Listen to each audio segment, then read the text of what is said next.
বাবা আজকে ঘুমো নেই, আজকে দুষ্টু হয়েছো তুমি। আমি একটু ভিডিও করতে বসেছি, ভিডিও করতে পারিনি। বাহ, খুব ভালো, ঠিক আছে। এবার টিপুটা পড়তে হবে তো নাকি?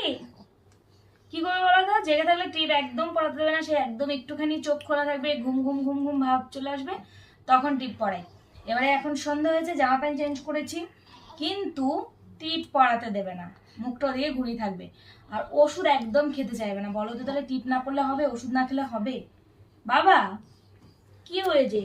সাজুগুজু করতে হবে না বাবা? হবে না? আমি ভিডিও করব না? করব না?